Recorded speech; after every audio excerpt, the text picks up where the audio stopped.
va mostrando.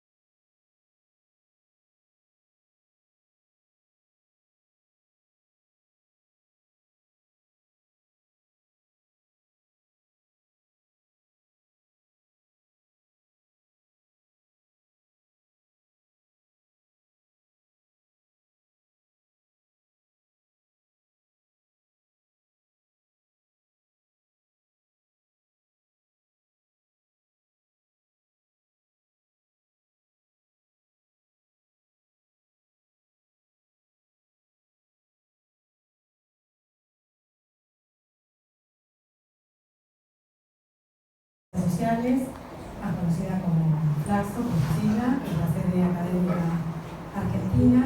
Se trata de un ciclo que lo llamamos Construyendo Puentes, en donde vamos invitando a personas más del mundo de la cultura, del arte, bueno, para que habiten este espacio, que es el de la Biblioteca de Ciencias Sociales, que se llama Exofaleto. Y bueno, este ya es el último evento que realizamos este año y tenemos el gusto de contar con la presencia de Rubén de León y Carlos Tesarolo, que organizamos la actividad con un vecino, ¿no? De acá del barrio, que es José Luis, que vino con la propuesta y que bueno, gustosamente la tomamos y bueno, hoy la concretamos. Así que bueno, le damos una cálida bienvenida y bueno, disfrutaremos acá del intercambio entre Rubén y Carlos y bueno, va a participar José Luis también preparamos una presentación, así que bueno, a empezar entonces. Agradecemos en primerísimo lugar la presencia de Carlos Tesarolo, bien querido por todo el mundo. Estamos muy contentos de tenerlo aquí para que nos hable de su vida como artista y de su vida en general. Agradecemos lógicamente a Flaxo por tener la oportunidad de formar parte de Construyendo Puentes, al menos en esta edición de Meriendas para el Alma, que es la 15ª. Muchas personas ya siguen Meriendas para el Alma, gracias a los nuevos que se van incorporando. Bueno, la verdad que es un privilegio que me han regalado hoy ustedes. Realmente es un privilegio estar acá en esta institución tan querida por mucha gente. Y realmente no sabía cómo agradecerlos, así que decidí darles un libro. Me parece que espero que quede en la casa y que lo puedan disfrutar. Dejamos que te lo entregue a vos. Bueno, perfecto. Muchas gracias. Muchas gracias, Carlos.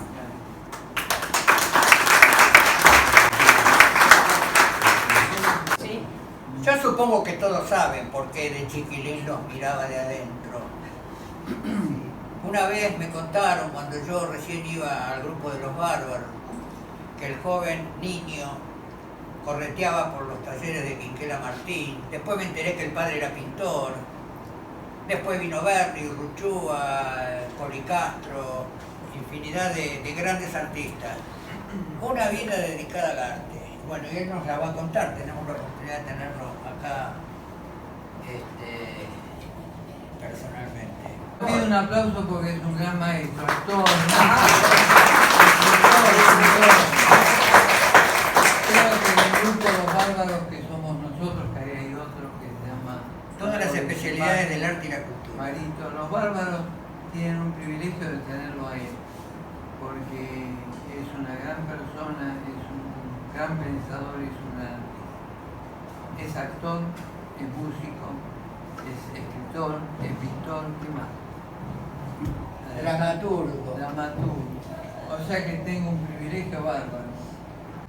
Bueno, nada, quería comentar que yo vengo de una familia, yo soy un privilegiado realmente por la vida.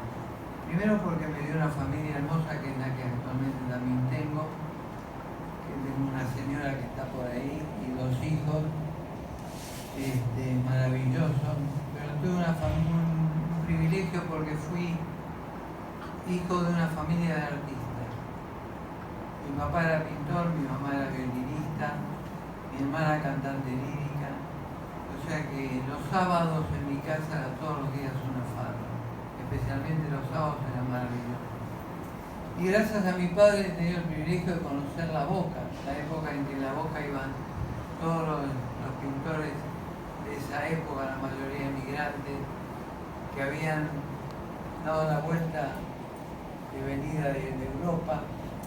Y con él conocí los domingos comiendo sandia en La Boca, que iban todos los pintores después de pintar a comer y se juntaban en lo de Quinquela Martín, que mi viejo me llevaba, yo era chiquitito, y ahí conocí a Diomedes, conocí a Daneri, tuve el privilegio de conocerlo a Policastro, uno de nuestros grandes paisajistas, olvidado, como este país que se olvidan muchas cosas, pero Enrique Policastro, que fue uno de los grandes paisajistas americanos, también lo conocí. También conocí a Castañino, Daneri, qué personaje, Diomedes, por favor, qué artista. Uno de los grandes artistas, Diomedes, qué personaje. La cámara, fíjate quiénes conocí. Yo era pibe, y conocía gente, no les daba el valor que realmente. Después empecé a darme cuenta de lo que me estaba sucediendo. Así que tuve una familia privilegiada y estoy agradecido a la vida porque me dio a lo más importante que tengo. Tengo un amante que amo con todo mi corazón y es el arte, es la pintura, es lo más grande que me dio. Yo siempre digo que hay que tener la visión, hay que tener la inteligencia de buscar en la vida algo para hacer, para cuando uno llega grande tenga por qué vivir en la vida. Y el arte es el que me da también por qué vivir en la vida, el por qué me lo da la pintura. Yo tengo es otro privilegio, porque tengo el taller arriba de donde vivo, o sea que subo unas escaleras y estoy en el taller. Ahí tengo mis duendes. Enrique Policastro decía que estaban los duendes en su taller y que de noche especialmente los venían a buscar y él pintaba. Cuando llegaban los duendes y se hacían amigos, se pintaban bárbaros. Y yo a veces me doy cuenta que tengo duendes. Tengo un taller grande, laburo mucho. Yo creo que lo único que te da el conseguir poder pintar, ser un artista, entre otras cosas, es el trabajar mucho. No hay nada que no se consiga sin esfuerzo. Y realmente yo trabajo muchísimo y no me aburriría realmente. Y tengo un taller, ese es mi taller. En él di un montón de cosas de todo mi tiempo y de la vida. Realmente hace años que lo tengo. Tenía otro, fíjense qué cosa maravillosa, tenía otro y lo cambié. Y cuando empecé a ir al nuevo, vos sabés que no había duendes, no llegaban. No encontraban el camino, supongo, vendrían desde el otro y no encontraban el camino de él. Pero un día llegaron y no me sentí solo. Y empezaron a hacer todas esas cosas que nacen del ser interior. Porque realmente, ¿qué es el arte? Y especialmente la pintura, es buscarse a sí mismo. No está en otro lado más que adentro de uno. Hay que hacer, como yo digo, buceo, meterse muy adentro de uno, y cuanto más adentro te metes, más encontrar. Las cosas no están fuera de uno, las cosas están dentro de uno. El arte está dentro de uno y el encontrarse te da la posibilidad de ser vos. Muchos pintores, pintar es lo más fácil que hay, siempre lo digo, lo más fácil que hay entre otras cosas es pintar. Vos te pones a trabajar 10 horas por día, todos los días, vas a llegar en 2 años por lo menos, que si no sos un buen pintor, sos un animal, algo que hay que pintar. Pero de ahí a ser un artista, digamos a reír mi colega, sabe que es así. Ser un artista hay una dimensión enorme. Una cosa es hacer bien las cosas como pintar y otra cosa es ser un artista. Un artista no se fabrica. A veces me dicen, porque yo tengo alumnos y voy a fabricar artistas. El artista no se fabrica. El artista nace, no se fabrica. Se fabrica el pintor, y bueno, hay excelentes pintores. Pero artistas, somos muchos pintores, pero artistas son pocos. El artista es el que marca el camino, el que marca el tiempo, el que descubre el momento en que Picasso, ¿por qué Picasso fue grande? En la época de Picasso había cualquier cantidad de gente que pintaba bien. Picasso no era el único que pintaba bien, pero Picasso marcó un tiempo diferente. A partir de Picasso el mundo fue diferente, nada fue lo mismo, nada fue lo mismo. Picasso nos marcó.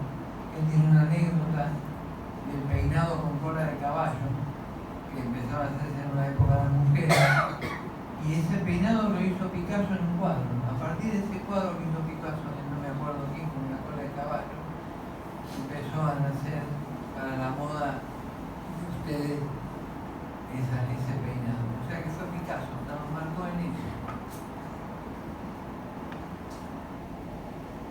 Y quería decir que no hay que buscar, hay que encontrar. Nosotros hablamos mucho con León, que es un ser muy querido por mí, porque de él aprendo mucho. Y hablábamos nosotros los dos trabajamos mucho con automatismo. Yo trabajo mucho con automatismo. Después le voy a explicar lo que es el automatismo. Y él también lo va a explicar. Es muy hermoso porque no es buscar, es encontrar. Y realmente, como decía el maestro Picasso, no se busca, se encuentra. Y es la realidad, no hay que buscar, hay que encontrar. Y el automatismo te da la posibilidad de encontrar. Porque vos te pones a pintar, te pones a hacer manchas, a hacer líneas, a mover el papel de un lado para el otro y vas encontrando las imágenes.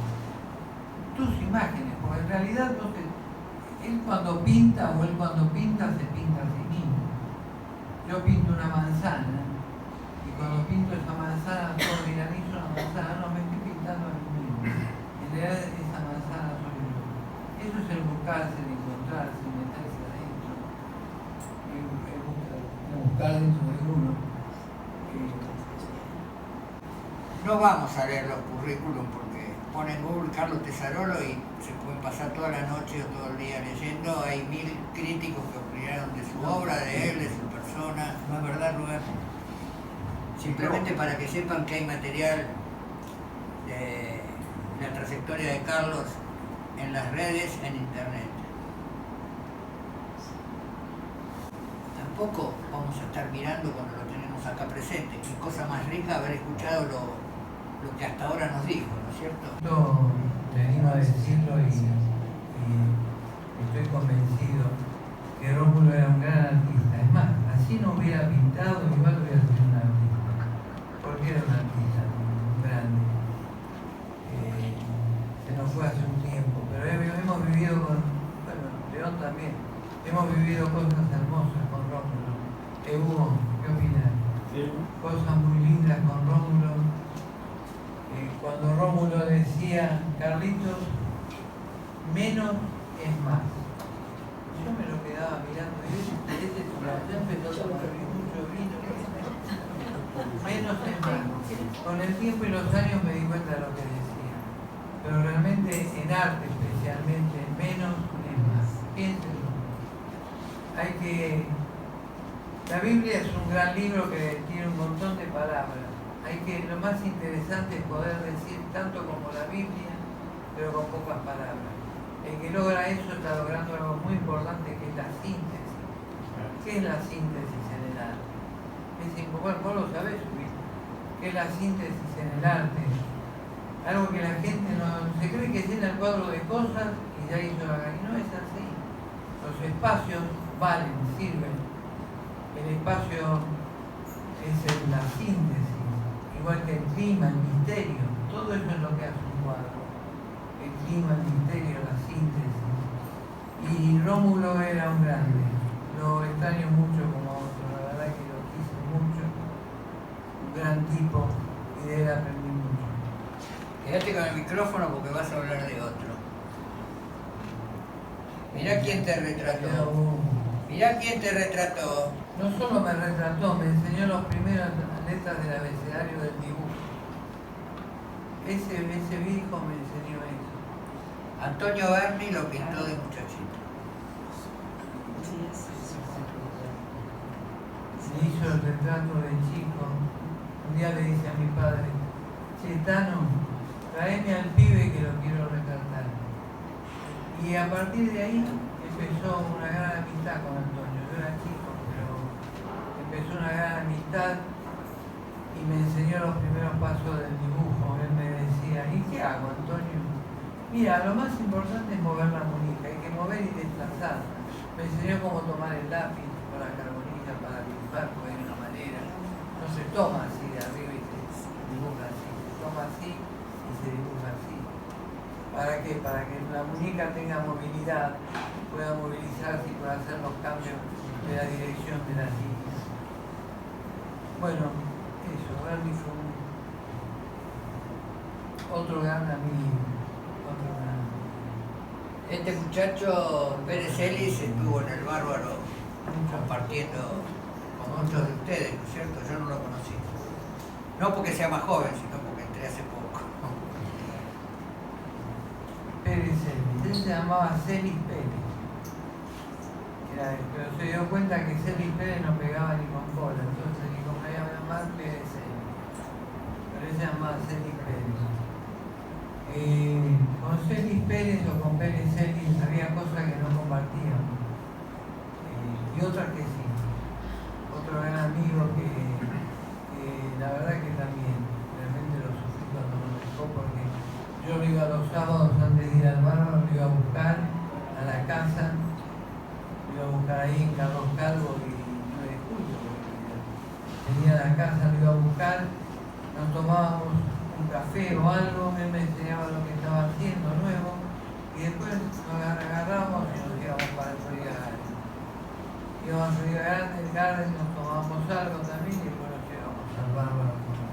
Ese era el paseo, Celis, Florida Garden y Bárbaro. Mirá que por eso que mi vida la verdad que es un privilegio. Realmente la quiero tan, me pone muy contento. Les digo la verdad, me pone muy contento. Realmente a que en la vida hay que caminar por la senda del bien, hay que caminar, no hay que ser egoísta, hay que ser amplio, hay que saber ver a todos, hay que saber que la gente no se las mide a todos con la misma vara, que cada uno tiene una forma de ser y hay que buscar dentro de cada uno quién es. Y eso es mi viejo me dio la vida, me dio la salud, me dio lo que tengo, me dio todo mi hijo. Realmente fue un ser maravilloso. Me hubiera gustado que mis amigos y mucha gente lo hubiera conocido. Pintaba excelente, era un artista, era un tano veneciano, mi hijo era veneciano, nació en Bassano del Grappa, un pueblito cerca de 20 kilómetros de Venecia. Un veneciano que vino a la Argentina a los 15 años, 15, ¿no? 16 años, y fue al hotel de los inmigrantes, sin papá, sin mamá, sin hermanos, sin nadie, llegó acá. Y de acá se lo llevaron a Catamarca con 16 años a trabajar en el dique Las Filipinas. Ahí se enfermó de fiebre palúdica y lo llevaron al hospital, lo trajeron al hospital italiano de Buenos Aires y ya después se quedó en la capital, no se fue más. Tiene unos murales hechos en lugares de un convento de monjas y en una iglesia, murales religiosos, y después se dedicó a ir con Enrique Policarpo y conmigo, digamos, al bañado de flores, a la quema, porque a Policarpo le gustaba y a mi hijo le gustaba pintar la quema, todas esas casitas, la gente juntando las cosas entre. Hay mucha gente que no conoció la quema, era un lugar para pintar hermoso. Ahí se veía realmente lo que es la vida dramática, el drama de la vida. Y como es Policarpo era un dramático, mi viejo también, y yo también hice un dramático. La verdad que, bueno, nada, después les cuento del drama. Hay algo que hablábamos siempre, ¿no? La diferencia que existe en hoy y cuando ellos llegaron aquí, es decir, un inmigrante, todo el tema de las guerras, la preguerra, el medio de la guerra, y que tenían, que además muchos de ellos venían de familias humildes, no eran hijos de la academia, por decirlo de alguna manera, se habían hecho en talleres, en mutuales, lo que vos hablabas de la Boca, esa particularidad de la Boca, donde algunos de ellos tenían los talleres en los conventillos, en una pieza de un conventillo. Y de pronto siempre me llamó muchísimo la atención cómo aparecía una especie de sublimación, una belleza fenomenal dentro de un medio muy duro, muy austero, muy de trabajadores, digamos. Mi viejo era un albañil. Y hoy me decías vos, ¿no?, que había una versión distinta, es decir, nosotros había una versión distinta del conjunto de los pintores, donde había una actitud más aguerrida, por decirlo de alguna manera, más gremial, más mutualista, más solidaria, ¿no? Okay. Sí, le hablábamos con gracias. Me hablábamos con León de ello, porque era una actitud más peleadora. Los artistas de esa época, los pintores se juntaban, iban a la muestra del amigo, se juntaban. Que ellos iban a una muestra y salían de la muestra y no se acariciaban, se abrazaban, se palmeaban, que todo estaba bien. No era así, en esa época no todo estaba bien, había cosas que... Y no, yo soy así, pienso así, esto me parece que no me gusta, que se daban con todo, los viejos me llevaron bonito con eso. Y realmente era duro, no era fácil. Después tomaban café y conversaban y eran todos amigos, después se abrazaban, pero cuando se tenían que decir las cosas, se decían. Nosotros somos medios ahora como que, no sé si por quedar bien o por qué, pero todo está bien. Y realmente la vida ha cambiado mucho, sufrimos un montón de cosas feas para la sociedad, por ese motivo, porque todo está bien. No hay ni premios ni castigos, todo está bien. Y la vida actual es eso, y por eso nos suceden un montón de cosas que La necesidad que tenemos de un Instituto Nacional de las Artes Plásticas. Como existe el Instituto de Música, el Instituto de Cine, el Instituto de Teatro, nosotros que somos cientos de miles, nadie nos representa ante el Estado. La necesidad que tenemos es una buena oportunidad para plantearlo.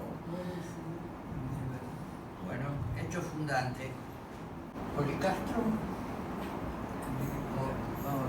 un gran maestro, el gran pintor americano, uno de los grandes pintores americanos, y muy poca gente lo conoce. Hay que verlo, hay que ponerlo, googlearlo y ver quién fue Enrique Policastro. Tiene unas obras maravillosas, muy dramáticas, porque él pintaba los basurales, pintaba los ranchos del norte, pero un gran pintor, políticamente un gran pensador, muy social realmente. Bueno, ese fue Enrique, un gran amigo, lo iba a pintar con él. Nos cambiaban por los dibujitos, porque él me decía, Carlito, ¿te gusta lo que hice? Policastro me decía, a mí me gustaba lo que hacía. Qué humildad. Ojo, eso también es importante, que ser muy humilde, muy humilde. Nadie es más que nadie, todos somos iguales, nadie es más que nadie. Porque esto no es una carrera, yo estoy en contra de los salones, estoy en contra de los premios, porque esto no es una carrera, a ver quién corre mejor o quién llega primero. El arte es otra cosa, el arte no es correr una carrera. El arte es poder transmitir a la gente todo aquello que uno siente, que ama y que quiere. Eso es el arte.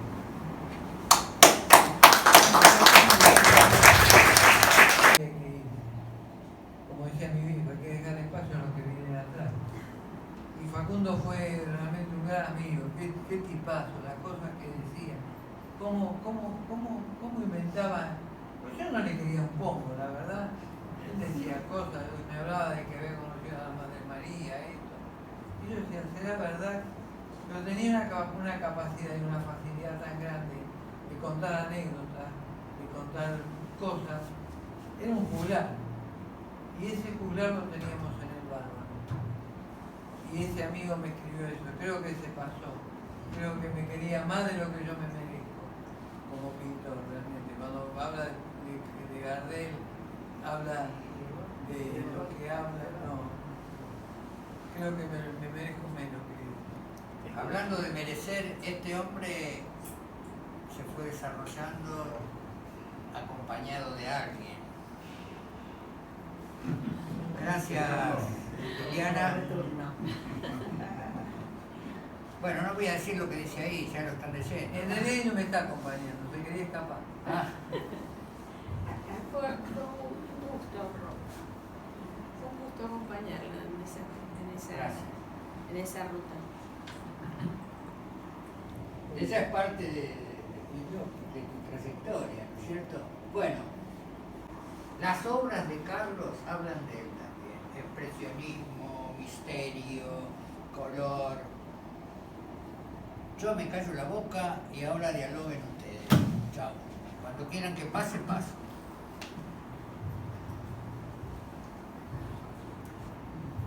Hay dos vertientes muy claras que veo en todo el desarrollo desde que nos conocemos, que no son diferentes, que son complementarias y que son como si una fuera agregando en la otra. El tema de los pasteles y el tema de la pintura propiamente dicha, acrílico, óleo o pintura sintética a veces. O sea, y ahí yo veo algo que te comenté hoy aquí. Veo si bien toda representación es una ficción, es decir, no hay representación que no lo sea, lo cual es un valor, no una pérdida. La posibilidad de plantearse un mundo imaginario a partir de un hecho, de un recuerdo, de un sentimiento, lo que fuera. Hay una especie de recuerdo, por decirlo así, del rastro de lo humano, de la figura humana, que va adquiriendo distintas características según la época tuya, ¿no? Digo, y allí lo que veo, así como una gran continuidad de esto que te decía, una herencia lateral, por decirlo de alguna manera, no directa, del cubismo, en el sentido de la necesidad de que el movimiento ingrese a la representación, ingrese a la figura.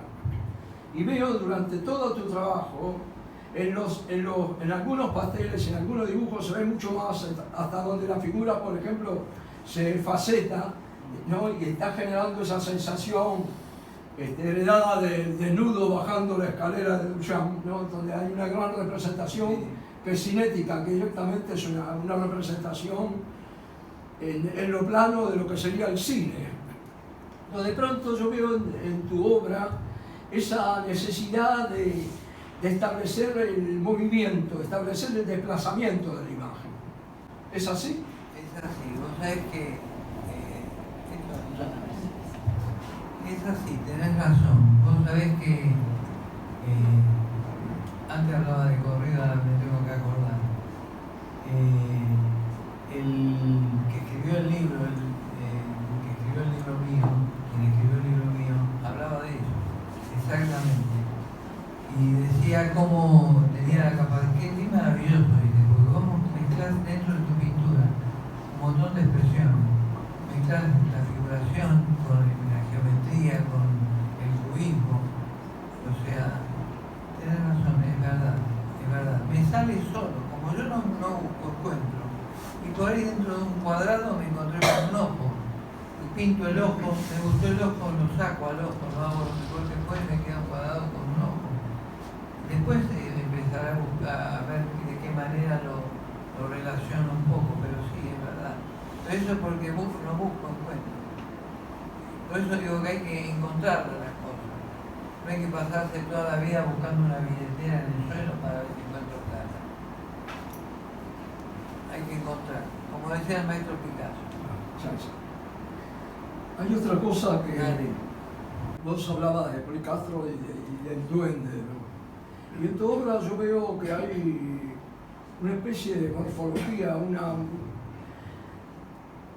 En primer lugar, lo que aprecio, lo que puedo ver, es que no te preocupa demasiado el tema de las escuelas. Bueno, ok, quiero hablar de eso. Entonces no te preocupa porque en realidad todo lo que se te aparece tiene que ver con vos y tiene eso que decir que dentro de un cuadrado puede ver un ojo. Digo, esa necesidad de romper incluso con el estereotipo del conocimiento que uno tiene, que las cosas deben ser de determinada manera, lo cual hace que no ingrese ningún error, es decir, ninguna cosa nueva, porque muchas veces las cosas nuevas aparecen del error, aparecen de la ruptura del plan. Uno viene con un plan y de pronto se rompe el plan y aparece algo desconocido para uno, es decir, esa especie de Mr. Hyde que tiene uno dentro, que hace que siempre aparezca algo que también tiene tu obra, tiene algo del sátiro, tiene algo del fauno, tiene algo de una especie de subhombre en un punto también, donde están desplazados los ojos, donde está desplazado la nariz, donde está desplazada la boca, por este sistema de corrimiento que está planteando, en donde si la imagen no está quieta, la imagen no es una foto, la imagen es algo que se está gestando, se está morforizando, se está convirtiendo, está apareciendo. Esto que tiene que ver con el modo con el que actúas, es si la imagen se te está apareciendo, no es algo que vos que tu mente y tu concepción está prefijadamente hecho, digamos, sino que tiene y esto me lleva a un lugar que me resulta interesantísimo, en donde la pintura en un punto tiene que ver con el jazz, o sea, con la necesidad de expresarse, es decir, de pronto uno trabaja elementos que son conocidos, pero empieza a correrlos, empieza a jugar con ellos, empiezan a aparecerse de cosas, empieza a improvisar. Y los otros días escuchaba un grupo de pibes que tocan Charlie Parker, y ahí veía, por ejemplo, algo que pasa en tu pintura. No quiero acercarme a tu pintura, no tengo una cosa terminada, quiero acercarme. Y es que Charlie Parker giraba alrededor de algo, no como un arabesco, no como algo armado en donde él hacía figurativo o hacía arabescos, hablaba de, por ejemplo, de estructura, demostraciones, etcétera, que también están, sino como una especie de elipsis de la poesía, o sea, de girar alrededor de algo para encontrarlo, para saber qué es verdaderamente de donde uno está, ¿no? Es así. Realmente, ¿cómo me gustaría tener temperamento y hablar como Llévatelo a casa. Llévatelo a casa. Me lo tengo que llevar a casa. Voy a poner la mesita de vos sabés que es verdad. Yo soy, realmente no me interesa, yo cuando vivo y cuando pinto no me interesa nada. Yo hago lo que me da placer, lo que me gusta y lo disfruto. Y no tengo el compromiso con nadie, no le debo nada a nadie, no le he pagado a nadie para que me pinte un cuadro. O sea que hago lo que se me antoja, hago lo que quiero y vivo con mi pintura. Y realmente quiero llegar a eso, quiero llegar a ser un ser libre, como decías vos. Por eso tengo todo dentro de mi pintura, la geometría, el cubismo, el expresionismo, ¿cómo se dice? Sí, tengo mucho misterio. El misterio y el clima es lo que me fundamenta. El automatismo, que lo hicieron ayúdame. ¿Quién fundó el automatismo? Los surrealistas. El surrealismo fue el que fundó el automatismo. Tengo surrealismo. Yo tengo algunas obras que son hasta surrealistas. O sea que, y eso es porque no me importa.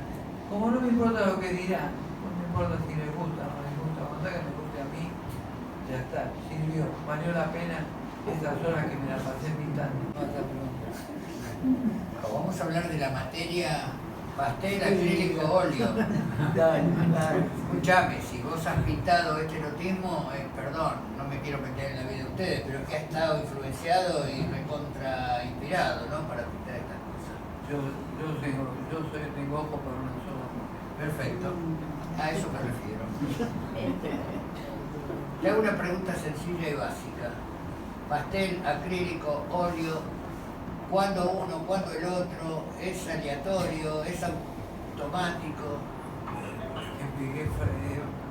Y eso, cuando pinto con mucho erotismo, que hago unos desnudos muy eróticos, unos momentos muy eróticos.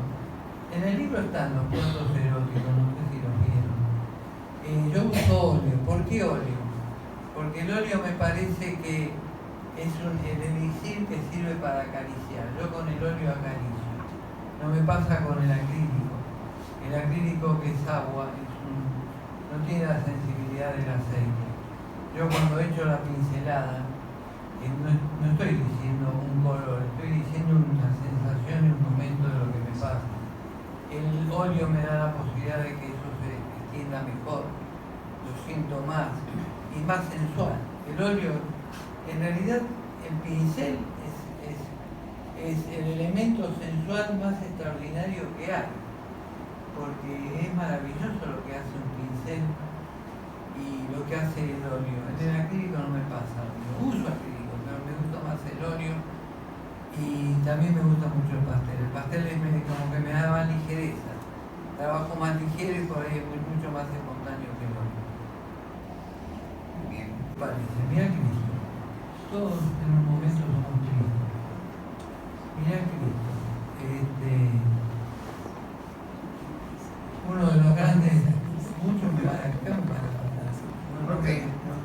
uno de nuestros más grandes políticos sociales que ha dado la vida. Cristo fue un defensor de la gente, fue el gran político. Cuando Cristo entra al templo y patea los carros y de los comerciantes y le dice que ahí no vayan a enriquecerse, bueno, todo lo que todos conocemos. ¿Cómo no voy a pintar a Cristo? A Cristo lo hago hasta erótico, he hecho unos Cristos muy eróticos, con unos miembros muy grandes, con unas cosas. Yo disfruto mucho, la verdad que me divierto como loco, realmente. Me divierto como loco. El día que no me divierta, planto los botines y se los dejo a mi hijo. Pero mientras me divierta voy a pintar. A mí me gusta mucho el sillón del rey. Un rey chiquito con un trono demasiado grande. ¿Significa algo eso? ¿Qué parece? ¿Cuántos reyes hay que el trono les queda grande? Reyes hablo en general, reyes políticos, y el trono les queda grande. Es una representación de Eso, parte todo de tiene que ver con eso. eso. ¿Alguna reflexión de esa obra? Sí, en general. De que Carlos, para mí, y en eso somos hermanos, está tratando de pintar el proceso de la materia y no la cristalización de la imagen como se tiene, como en el clasicismo, digamos. En donde la imagen estaba cristalizada y estaba quieta y le obligaba al espectador que se quedara quieto y que lo mirara desde un solo punto de vista, que era de donde estaba planteado por el artista, que en realidad era la mirada del príncipe. El príncipe tiene la mirada central de la Gioconda, de la última cena, es la mirada del príncipe. No se puede ver de ninguna otra manera. O sea, para mí el arte contemporáneo, en este sentido, planteo que la obra de Carlos es paradigmática, es que la mirada del espectador es libre, ingresa, si bien hay una estructura de donde se debe ver, etc., el recorrido que uno puede hacer de una obra es libre. Empieza a descubrir, como él descubrió, su propia obra, el espectador. Y entonces empiezan a aparecer este tipo de cuestiones donde todo está mutando, más que una forma, que está quieta, que está estructurada, que por supuesto sigue conservando un orden interno que hace que uno la pueda comparar, o si uno trabaja casi por comparación en las obras que están mutando, con el recuerdo que tiene cómo debería ser o cómo fue, por decirlo de alguna manera. Entonces, siempre en el arte contemporáneo hay un diálogo que está establecido con el clasicismo, es decir, por cercanía o por lejanía, por acercamiento o por irse de. ¿No? ¿Algo así? Sí, aparte que lo que me gusta y iba a decir muy interesante, me iba a hablar de mi nombre. Bueno, sí, ¿por qué no? Es que uso todo, dentro de la misma obra no es que solamente haga con óleo, dentro de la misma obra uso sintético, uso óleo, pongo acrílico, pongo pasteles, uso aerosol y, o sea, uso todos los materiales. Eso es buscar la libertad. Bueno, sí, mezclo todos los elementos porque realmente todos juegan un porqué. Y dentro de ese porqué encuentro lo que quiero hacer. Todo tiene un porqué. A pesar de que hablo de la libertad, sé muy bien que toda libertad está condicionada. Pero yo trato de condicionarla lo menos que puedo. Y usando todos los... Necesité usar un pastel porque el pastel me va a dar otra cosa diferente a una pincelada de óleo, por ejemplo. Y uso el pastel. Pero vos estás haciendo un óleo, ¿y a mí qué me importa? Yo no le voy a pedir nada. Claro, son mis monstruos. Y yo pinto monstruos. En realidad somos monstruos nosotros. Yo pinto monstruos, me encantan deformar una cabeza, me encanta hacer. Por eso decía al principio que uno se pinta a sí mismo. Yo si hago una manzana no estoy pintando una manzana. Yo me estoy pintando a mí mismo. Toda la gente dice, pero Picasso, ¿dónde veía una manzana cuadrada? Sí, existe. Está dentro de él. Lo que pasa es que la ve Picasso, no la ven los demás. Por eso digo que hay que buscarse dentro de uno para ver lo que uno es, encontrar el camino de la libertad, hacer lo que a uno le gusta, y eso le va a dar lo más importante que tiene el arte. Lo más importante que tiene el arte no es pintar bien, lo más importante es ser uno. Que cuando vean un cuadro tuyo digan, ese cuadro es de Canapieco. ¿Y cómo sabe que es? Porque es de Canapieco. Y no tiene nada que ver con la estética, si lo hizo de una manera, de otro, si es geométrico. Picasso, que en la época de Picasso había varios cubistas y bueno, pero vos ves, por ejemplo, un cubismo de Juan Gris y ves un cubismo de Picasso y vos te vas a dar cuenta quién es Picasso y quién es Juan Gris. Y los dos hacen cubismo. ¿Y cómo te das cuenta? Porque viene de atrás, aunque no lo crean, la personalidad que le dicen personalidad, pero yo no creo en eso, no importa, la personalidad de la obra viene de atrás, del fondo, de atrás. Resurge sobre la tela, viene de atrás. ¿Se entiende? Sí. Así el título es una declaración de principios. Desolado, es decir, solo en un tiempo incierto. El tema de la incertidumbre tiene que ver también con el automatismo. El automatismo es una manera de ingresar en la incertidumbre, como alguien que entra en el mar. ¿Qué forma va a encontrar uno cuando se zambulle en el mar? Si está todo el tiempo cambiando, si incluso no sabe uno si va a salir vivo de allí, ¿no? Digo, esa necesidad de descubrir en el medio de la tormenta, de poder organizar esto, el mundo interno, afirmar el mundo interno, afirmar la expresión, afirmar la mirada, porque de última, un artista es su mirada, es eso lo que es su sentimiento, es su mirada. Entonces de pronto, claro que todo eso, al ser incierto, es decir, aquellos que dejen la esperanza antes de entrar aquí, como dice Dante, ¿no?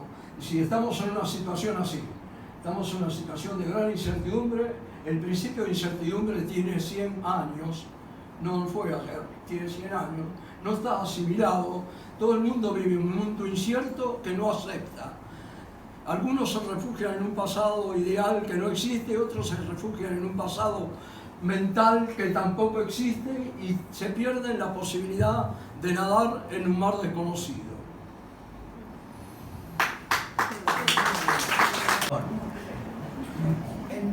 Demetrio Ulloa me decía, camarada, el viejo era un viejo anarquista de izquierda, los viejos anarquistas, que eran anarquistas de izquierda.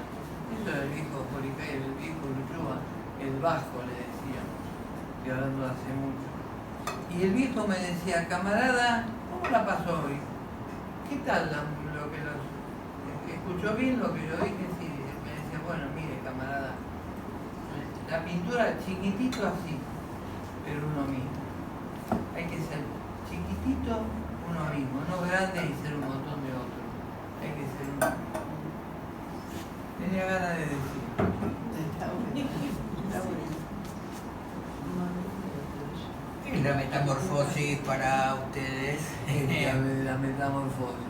Es lo que El cambio de forma, la forma que Claro. sí, la Sí, forma pero que creo se que es va algo mutando, que va más cambiando. profundo. Sí, hablamos todo el tiempo en tu obra de eso. Hablamos del proceso, la preforma y la posforma, es decir, la forma gestándose y la forma muriendo, o sea, cambiando, corrompiéndose. Es decir, la corrupción de la forma es natural. Desde el primer día que uno nace comienza su cuerpo a mutar. Tiene continuamente células nuevas. Todo el tiempo que vive está cambiando su cuerpo, su constitución. Y todo ese cuerpo está alimentado por lo que come. Y todo lo que come, si la zanahoria soy yo. Es decir, soy lo que como. Y de pronto todo eso, que nosotros no somos conscientes de, por supuesto, todo nuestro cuerpo.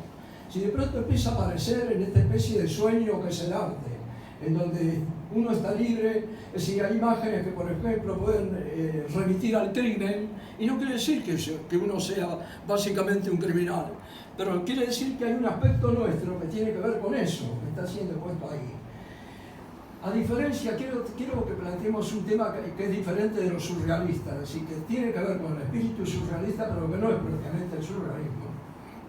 El problema de la pintura surrealista es que cayó en una retórica, en donde el sueño era una especie de representación en yeso de figuras humanas, es decir, una retórica del sueño. El sueño no tiene ninguna lógica, no tiene la menor lógica, de eso se trata. De pronto, es decir, esa pretensión maravillosa de entender qué quiere decirnos es una aproximación al yo nuestro, pero el juego del sueño es que está dislocado. El sueño, todos los elementos del sueño están dislocados. Es decir, la luz no es la luz común, los materiales son los materiales de la noche anterior a veces son de vidas pasadas, a veces de vidas por venir, etcétera, que son inmanejables por nosotros. De pronto, ese proceso del sueño aparece en la pintura, aparece en el arte, aparece en la metamorfosis, aparece en este cambio que no tiene explicación. Si tiene explicación el fenómeno de la metamorfosis, pero no tiene explicación la figura que se está cambiando. Es decir, uno la descubre a través de la forma, no del significado.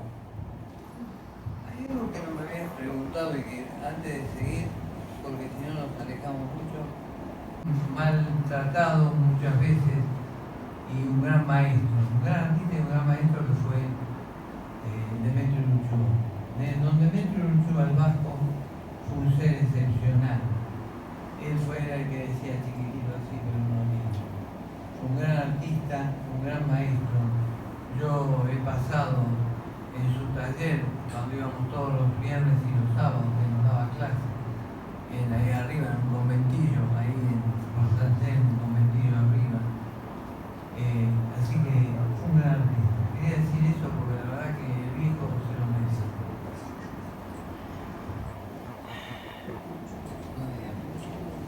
Es un sátiro, es un cuento del norte, pero es un sátiro que dice, los indios le decían a las chicas jóvenes que de noche no se alejaran mucho del poblado, del pueblito, porque iba a aparecer Traucú y se iba a secuestrar. Mentiroso, que no quería que se vayan, las chicas que se queden ahí. Pero las asustaban con Traucú. Traucú era un sátiro que se robaba a las chicas vírgenes y las violaba. No me pinté a mí mismo. No. Bueno, es un acrílico. De los magistrales que ha dicho recién en la charla, pero hay algunos que ya están escritos hace rato. Creo que primero hay que tratar de salvar al ser humano. Mientras no logres primero que la persona se encuentre a sí misma, se quiera a sí misma, que encuentre su propia imagen, no vas a ser un artista. Sí, Son palabras de Carlos Tesarolo lo más importante, cuando vos das clases, lo más importante, lo primero es salvar a la persona, ayudar a que la persona sea un ser humano con todas las mejores cosas que nos da la vida. Y después viene el artista, pero primero es el ser humano. ¿Y vos crees especialmente que leamos? Esa frase me encanta, la verdad que eso, no sé, capaz que no lo escribí yo. Siempre trabajé conmigo mismo, pues es mi propio ser interior, el que refleja en la tela todo lo que sucede a mi alrededor. Ese mismo entorno es el que nutre de vida.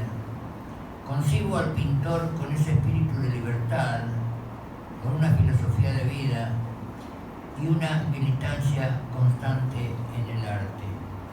Considerando que estamos casi llegando al final, y yo acabo de leer lo que vos querías, ¿querés acotar algo sobre esa frase tuya?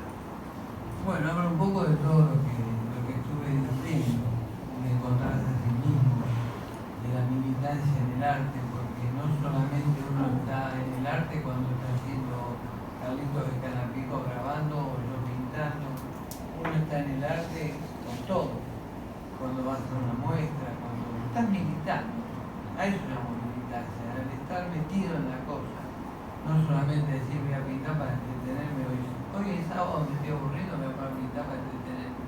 No, hay que ser una militancia constante. Bueno, aparte del silencio de la noche y la cuestión de pintar y disfrutar ese momento, la vida social en el arte también nos nutre de amigos, ¿no es cierto? Claro. Y acá hay algunas imágenes, un collage de muchos de tus encuentros con mucha gente. Capaz que querés decir algo de alguien que yo no logro distinguir, pero construido puentes a lo loco en estos ratos. Así que si vos querés decir algo más, si no, vale la pena que la gente te pregunte, ¿no es cierto? Sí. Nuestros amigos. No, que pregunten. No, yo, perdón, es agradecerles las palabras y las ideas que han dicho esta tarde porque nos han nutrido el pensamiento, el alma, la esencia pictórica que tenemos.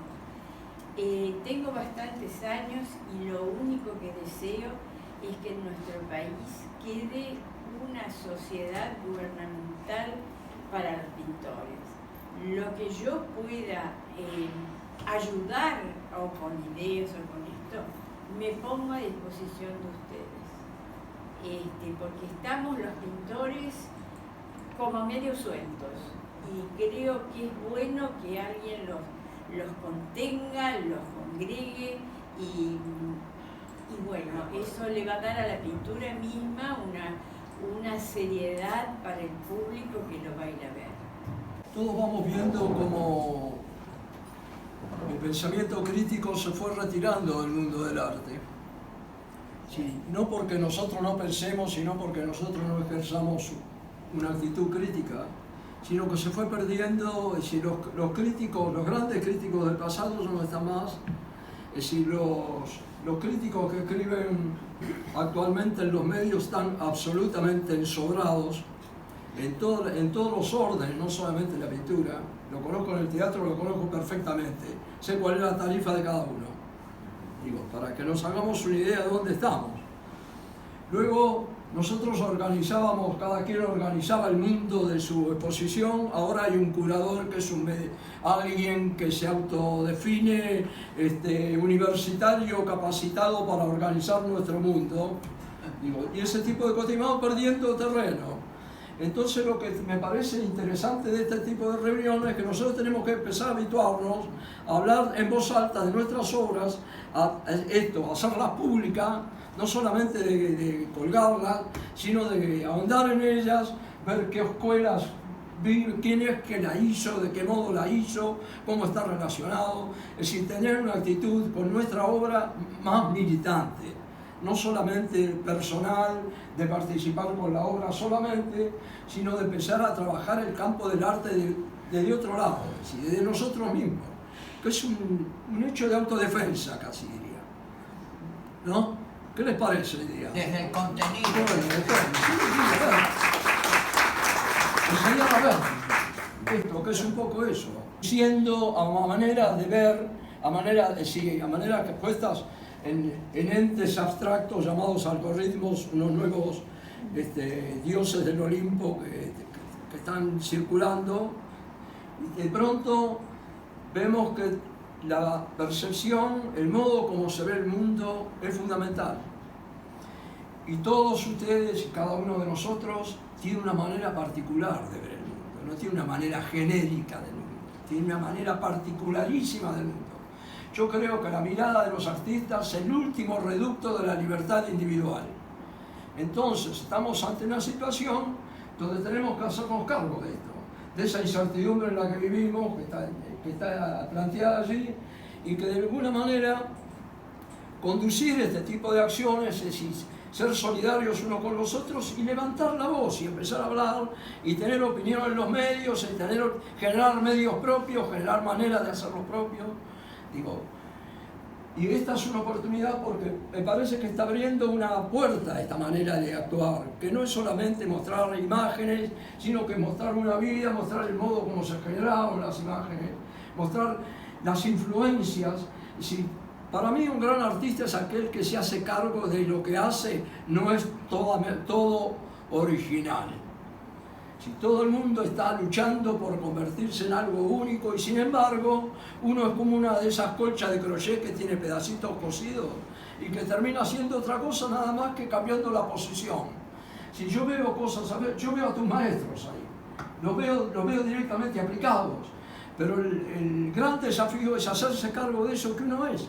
Uno no es solamente alguien que nació de un repollo, uno es un resultado, es decir, por eso es que el artista aporta la cultura en sí, puede hablar en voz alta porque él es un elemento de la cultura, él es un elemento que transmite su